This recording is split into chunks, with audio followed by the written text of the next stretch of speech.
Hello friends, ഞങ്ങൾ ഇന്ന് എത്തിയിരിക്കുന്നത് ദക്ഷിണേന്ത്യയിലെ പ്രസിദ്ധമായ സുശീന്ദ്രം താണുമാലയ പെരുമാൾ ക്ഷേത്രത്തിലാണ്. സുശീന്ദ്രം എന്നാൽ ഇന്ദ്രൻ ശുദ്ധീകരിക്കപ്പെട്ട സ്ഥലം, അങ്ങനെയാണ് അറിയപ്പെടുന്നത്. താണു എന്നാൽ ബ്രഹ്മാവ്. മലയാളത്തിൽ സ്ഥാണുമാലയ പെരുമാൾ ക്ഷേത്രം എന്നാണ് പറയുന്നത്. സ്ഥാണു എന്നാൽ സ്ഥാപിക്കുന്നവൻ, അതായത് ബ്രഹ്മാവ്. മാൽ അതായത് തിരുമാൽ, മഹാവിഷ്ണു. പെരുമാൾ, ശിവൻ. അങ്ങനെ താണുമാലയ പെരുമാൾ ക്ഷേത്രത്തിലെ ദേവപ്രതിഷ്ഠ എന്നത് ത്രിമൂർത്തികളായ ബ്രഹ്മ, വിഷ്ണു, ശിവൻ എന്നിവരെ സങ്കല്പിച്ചുള്ളതാണ്. ഈ ക്ഷേത്രത്തിന്റെ നിർമ്മാണം 9-ാം നൂറ്റാണ്ടിൽ ചോള രാജവംശം ആരംഭിച്ചുവെന്നും പിന്നീട് തിരുമല നായക്കും തിരുവിതാംകൂർ രാജാക്കന്മാരും വിപുലീകരണങ്ങൾ നടത്തിയെന്നും പറയപ്പെടുന്നു.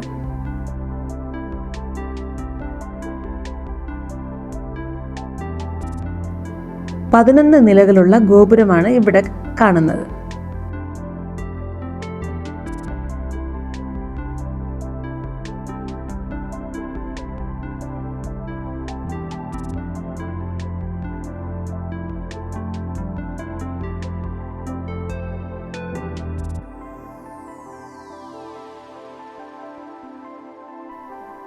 ഇതാണ് ഇവിടുത്തെ തെർപ്പക്കുളം, സ്വാമി ആറാടുന്ന കുളം.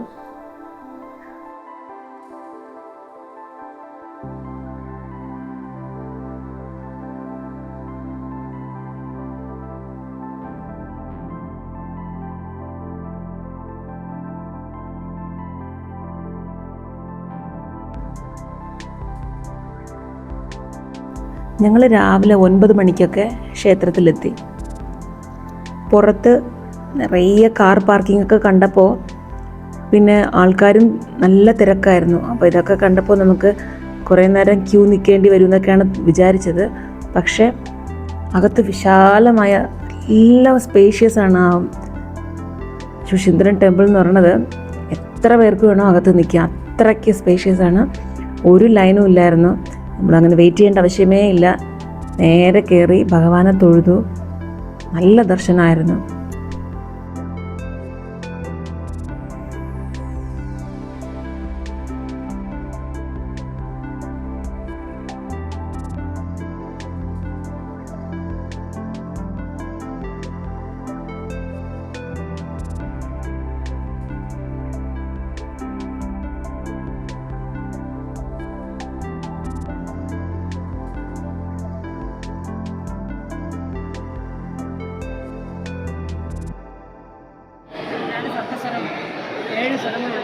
ഏഴ് സ്വരങ്ങളും പൂട്ടി വെച്ചിരിക്കുകയാണ്. ക്ഷേത്രത്തിനുള്ളിൽ വലിയ കൽത്തൂണുകളുണ്ട്. 1035 കൊത്തുപണികളുള്ള ഒരു നൃത്ത മണ്ഡപവും ഇവിടെയുണ്ട്. അതുപോലെ കല്ലിൽ കൊത്തിയെടുത്ത 4 സംഗീത തൂണുകൾ ഈ ക്ഷേത്രത്തിന്റെ പ്രധാന ആകർഷണമാണ്. ഇതിലൊന്ന് നമുക്ക് വെറുതായിട്ടൊന്ന് ടാപ്പ് ചെയ്ത് കൊടുത്താൽ സംഗീതം കേൾക്കാം. പക്ഷേ വരുന്ന ഭക്തരൊക്കെ ഇതിൽ തട്ടാൻ തുടങ്ങിയപ്പോൾ ആരും തൊടാതെ ഇങ്ങനെ പ്രൊട്ടക്ട് ചെയ്ത് വച്ചിരിക്കുകയാണ്. എൻ്റെ ചെറുപ്പകാലത്ത് ഞാനും ആ പരീക്ഷണങ്ങളൊക്കെ നടത്തിയിട്ടുണ്ട്. അപ്പോഴൊന്നും ഇങ്ങനെ പ്രൊട്ടക്ട് ചെയ്ത് വെച്ചിട്ടില്ലായിരുന്നു. നമുക്ക് വന്ന് തട്ടിയൊക്കെ നോക്കാം. അങ്ങനെയുള്ള അനുഭവമൊക്കെ കിട്ടിയിട്ടുണ്ട്.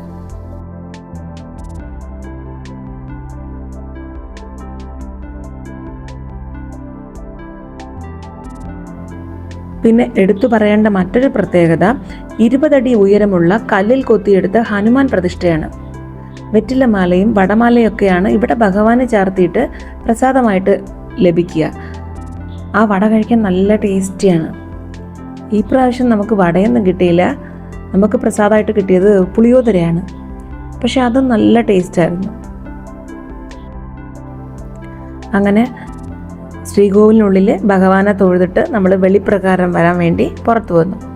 ഇത് വെളിപ്രകാരം വരുന്ന സമയത്ത് കാണുന്ന കാഴ്ചകളാണ്. ഇവിടെ കൈലാസനാഥൻ്റെ ഒരു സന്നിധിയും കൂടെ ഉണ്ട്. അത് കുറച്ച് സ്റ്റെപ്സ് പടികളിങ്ങനെ കയറി കാണേണ്ട ഒന്നാണ്.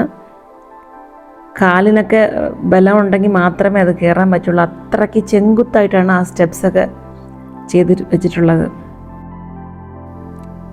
ഇതാണ് കൈലാസനാഥൻ്റെ സന്നിധി. ഇവിടെ ഉള്ളിൽ വേണമെങ്കിൽ കുറച്ച് നേരം ഇരുന്ന് ധ്യാനം ചെയ്യാം.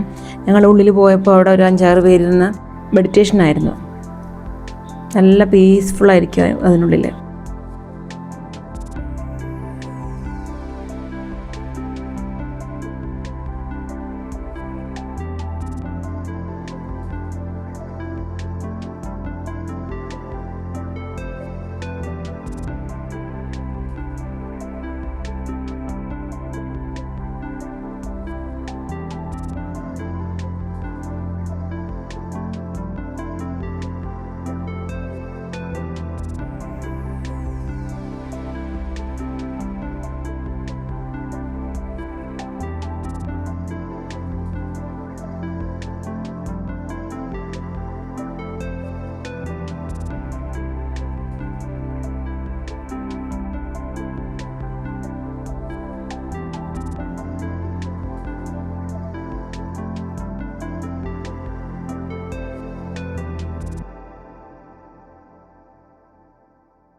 ഇങ്ങനെ പ്രകാരം വരുമ്പോൾ നമുക്ക് 2 വശത്തുമായിട്ട് കാണുന്ന വലിയ കൽത്തൂണുകളില്ലേ, അതിലിതാ കാണുന്ന ഓരോ കൽപ്രതിമകളും ശില്പങ്ങളും അതിമനോഹരമാണ്. ആരും അങ്ങ് നോക്കി നിന്നു പോകും, അത്രയ്ക്ക് മനോഹരമാണ്. അങ്ങനെ നല്ല ദർശനം കഴിഞ്ഞ് നമ്മൾ പുറത്തിറങ്ങി. അപ്പോഴാണ് അവിടുത്തെ തേരൊക്കെ ഒന്ന് കാണാൻ പറ്റി. വെളിയിൽ കുറേ ഒരു 4 ഒക്കെ ഞാൻ കണ്ടു എൻ്റെ കണ്ണിൽ. സുശീന്ദ്രത്തിൽ തേരോട്ടമാണ് വളരെ വിശേഷം. ഇവിടെ തേരോട്ടം നടക്കുന്നത് മാർഗഴി മാസത്തിലാണ്. അത് ഞങ്ങൾക്കറിയില്ല, അവിടെ പോയി ചോദിച്ചു. അപ്പോഴാണ് അവർ പറഞ്ഞത് മാർഗഴി മാസത്തിലാണ്, അതായത് നമ്മുടെ മലയാള മാസത്തിൽ ധനുമാസത്തിലാണ് ഇവിടെ തേരോട്ടം നടക്കുന്നത്. വളരെ വിശേഷമാണ്. ജനപ്രളയമായിരിക്കുമെന്നാണ് പറയുന്നത് കേട്ടിട്ടുള്ളത്. പേപ്പറിലൊക്കെ കണ്ടിട്ടുണ്ട്, ന്യൂസുകളിലൊക്കെ കണ്ടിട്ടുണ്ട്. പക്ഷേ ഇന്ന് വരെ എനിക്ക് വന്ന് കാണാനുള്ള ഭാഗ്യം കിട്ടിയിട്ടില്ല. ഇവിടെ തേരോട്ട സമയം എപ്പോഴാണ്? മാർഗഴിയിലാണ് പറഞ്ഞത്.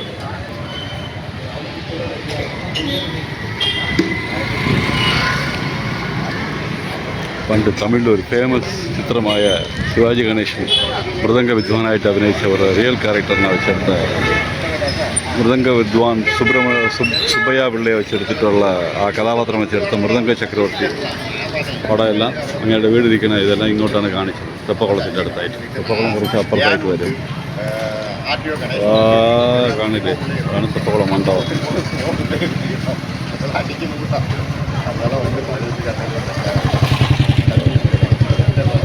ഇതാണ് തെപ്പക്കുളം മണ്ഡപം.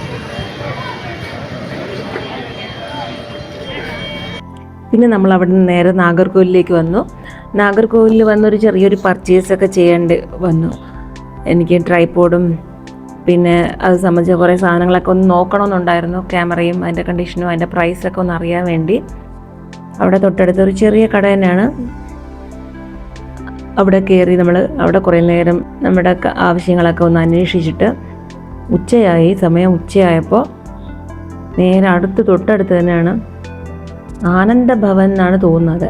ആനന്ദഭവനിൽ കയറി നല്ല ആഹാരവും കഴിച്ചു.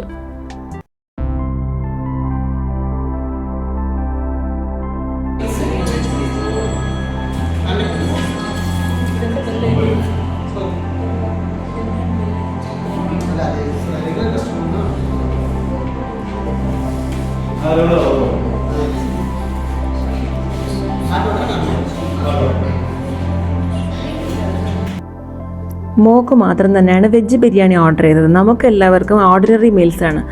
എന്തെന്നാൽ വിജയദശമി വരുന്നത് കാരണം 10 ദിവസം നമുക്ക് വ്രതമായിട്ടിരിക്കാം, അങ്ങനെ വിചാരിച്ചു.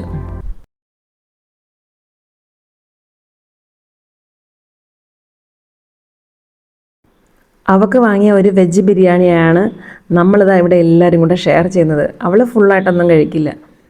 അപ്പോൾ നല്ല ടേസ്റ്റായിരുന്നു വെജ് ബിരിയാണി.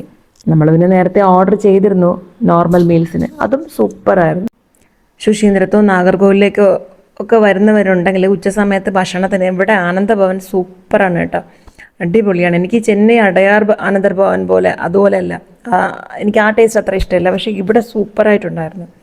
അങ്ങനെ നമ്മൾ ആഹാരമൊക്കെ കഴിച്ച് അടുത്ത് നാഗർകോവിലേക്ക് മറ്റൊരു പർച്ചേസിങ്ങിന് വേണ്ടി, അതായത് വീട്ടിലെ കുറേ സാധനങ്ങളൊക്കെ വാങ്ങിക്കാൻ വേണ്ടി പച്ചക്കറികളും ഫ്രൂട്ട്സും അങ്ങനെയൊക്കെ വാങ്ങിക്കാൻ വേണ്ടി അടുത്ത് ആപ്ത മാർക്കറ്റിൻ്റെ ആ സൈഡിലോട്ടങ്ങ് പോയി. ഇതാണ് ആപ്ത മാർക്കറ്റിൻ്റെ എൻട്രൻസ്. ഇവിടെയും പച്ചക്കറികളും ഫ്രൂട്ട്സും ഒക്കെ വളരെ കുഴപ്പമില്ല, റീസണബിളായിട്ട് തന്നെയാണ് ഇരുന്നത്.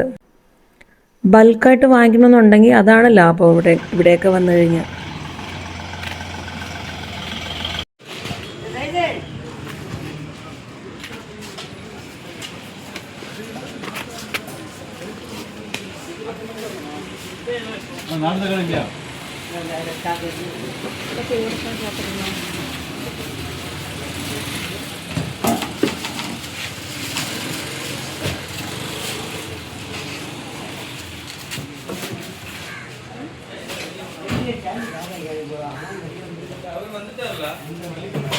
வெளியே இருந்தாச்சு அவரு உள்ள இல்ல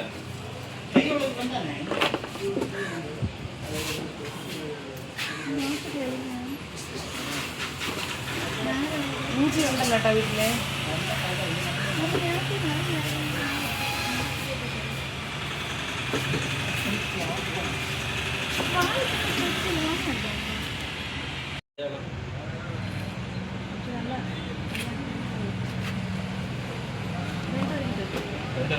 എന്തുകൊടുക്കല്ലട്ടാ നാളെ ഇരിക്കല്ലോ വീട്ടില്, നാളെ ഇരിക്കില്ല. ഇത് മതി കേട്ടോ. അങ്ങനെ നമ്മൾ അവിടുന്ന് ഒരു 500 രൂപയ്ക്കൊക്കെ വെജിറ്റബിൾസ് വാങ്ങിച്ചു കേട്ടോ. നല്ല ലാഭമാണ്. ഇവിടെ വാങ്ങിച്ച അതേ സാധനങ്ങൾ വീടിൻ്റെ പരിസരത്തുള്ള കടകളിൽ നിന്നൊക്കെ വാങ്ങിക്കുകയാണെങ്കിൽ എങ്ങനെയും 700, 800 അങ്ങനെയൊക്കെ ആവും. അപ്പോൾ നമുക്കിത് 515 വന്നു, അയാൾ 500 രൂപയ്ക്ക് തന്നു. പിന്നെ നമ്മൾ നേരെ ഫ്രൂട്ട്സ് വാങ്ങിക്കാൻ പോയി. പിന്നെ തൊട്ടടുത്ത് ഒരു സൂപ്പർ മാർക്കറ്റിൽ കയറി കുറച്ച് പലവ്യഞ്ജനങ്ങളൊക്കെ വാങ്ങിച്ചു. കുറേ നമുക്ക് മില്ലറ്റ്സ് ഒക്കെ വേണമായിരുന്നു. അങ്ങനെ ഇവിടെ വന്നാലുള്ള പ്രത്യേകത എന്തെന്ന് വെച്ചാൽ എല്ലാം ഒരു കിച്ചണിലേക്ക് ആവശ്യമായ എല്ലാ സാമഗ്രികളും വാങ്ങാം ഇവിടുന്ന് ഒരേ സ്ഥലത്ത് നിന്ന്.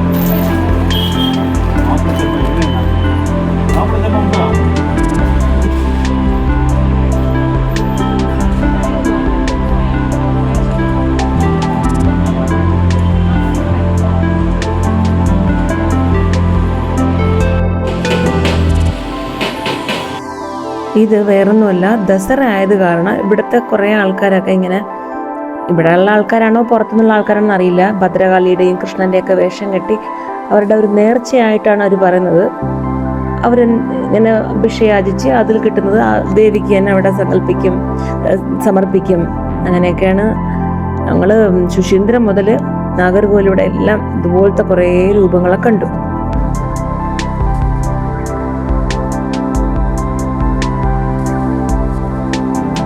അങ്ങനെ ആവശ്യമുള്ള കാര്യങ്ങളെല്ലാം പർച്ചേസിങ് എല്ലാം കഴിഞ്ഞിട്ട് നേരെ വീട്ടിലോട്ട് വിട്ടു. അപ്പോൾ വീട്ടിലേക്ക് പോകുന്ന വഴിയിലുള്ള കുറേ സീനറികളാണ് അടുത്തിപ്പോൾ കാണിക്കാമെന്ന് വിചാരിച്ചു. നല്ല ഭംഗിയാണ്. 2 ദിവസത്തിന് മുമ്പ് വരെ നല്ല മഴയായിരുന്നു ഇവിടെയൊക്കെ. ഇന്നിതാ മഴയില്ല. പക്ഷെ നല്ല ഭംഗിയെന്ന് വെച്ചാൽ അവിടെ നിന്ന് കുറച്ച് നേരം ഫോട്ടോയും വീഡിയോ ഒക്കെ എടുത്തു. കാരണം ഈ ഭംഗികളൊക്കെ നമുക്ക് ഇനി എത്ര കാലം ഇവിടെ നിന്ന് കാണാൻ പറ്റുമെന്ന് അറിയില്ല. ഒരുപക്ഷെ മലകളൊക്കെ പൊട്ടിച്ച് വേറെ എന്തെങ്കിലുമൊക്കെ ആവാൻ ചാൻസ് ഉണ്ട്. പിന്നെ ഇവിടെയൊക്കെ വീടുകൾ വരാൻ ചാൻസ് ഉണ്ട്. വയലൊക്കെ മാറി വീടുകളൊക്കെ ആയി മാറിക്കൊണ്ടിരിക്കുകയല്ലേ. വഴിയോരങ്ങളെല്ലാം കടകളും മാളുകളും അങ്ങനെയൊക്കെ മാറിക്കൊണ്ടിരിക്കുന്ന സമയമായത് കാരണം നമുക്ക് ഈ ബ്യൂട്ടിയൊക്കെ ഇനി എപ്പോൾ കാണുമെന്ന് അറിയില്ല എന്നുള്ളത് കാരണം അവിടെ നിന്ന് കുറേ വീഡിയോസൊക്കെ എടുത്തിട്ടാണ് അവിടെയായിട്ട് ഒരു സ്ഥലത്ത് നല്ല എവിടെ നമുക്ക് നല്ല ഭംഗിയും തോന്നുന്നു അവിടെ സ്റ്റോപ്പ് ചെയ്ത് അവിടെ കുറച്ച് വീഡിയോ ഒക്കെ എടുത്തിട്ട് അങ്ങനെയാണ്. ശരി, അപ്പോൾ നമ്മൾ കാണുന്ന ഈ ഭംഗി നിങ്ങൾക്കും ഒന്ന് കാണിച്ചു തരാമെന്നുള്ള രീതിയിലാണ് ഇങ്ങനെ ഈ വീഡിയോ ഷെയർ ചെയ്യുന്നത് കേട്ടോ. അപ്പോൾ നിങ്ങൾക്ക് ഈ വീഡിയോ ഇഷ്ടപ്പെട്ടുവെങ്കിൽ ലൈക്ക് ചെയ്യൂ, കമൻറ്റ് ചെയ്യൂ, ഷെയർ ചെയ്യൂ. നമുക്ക് വീണ്ടും അടുത്ത വീഡിയോയിൽ കാണും വരെ ബൈ ഫോർ നൗ.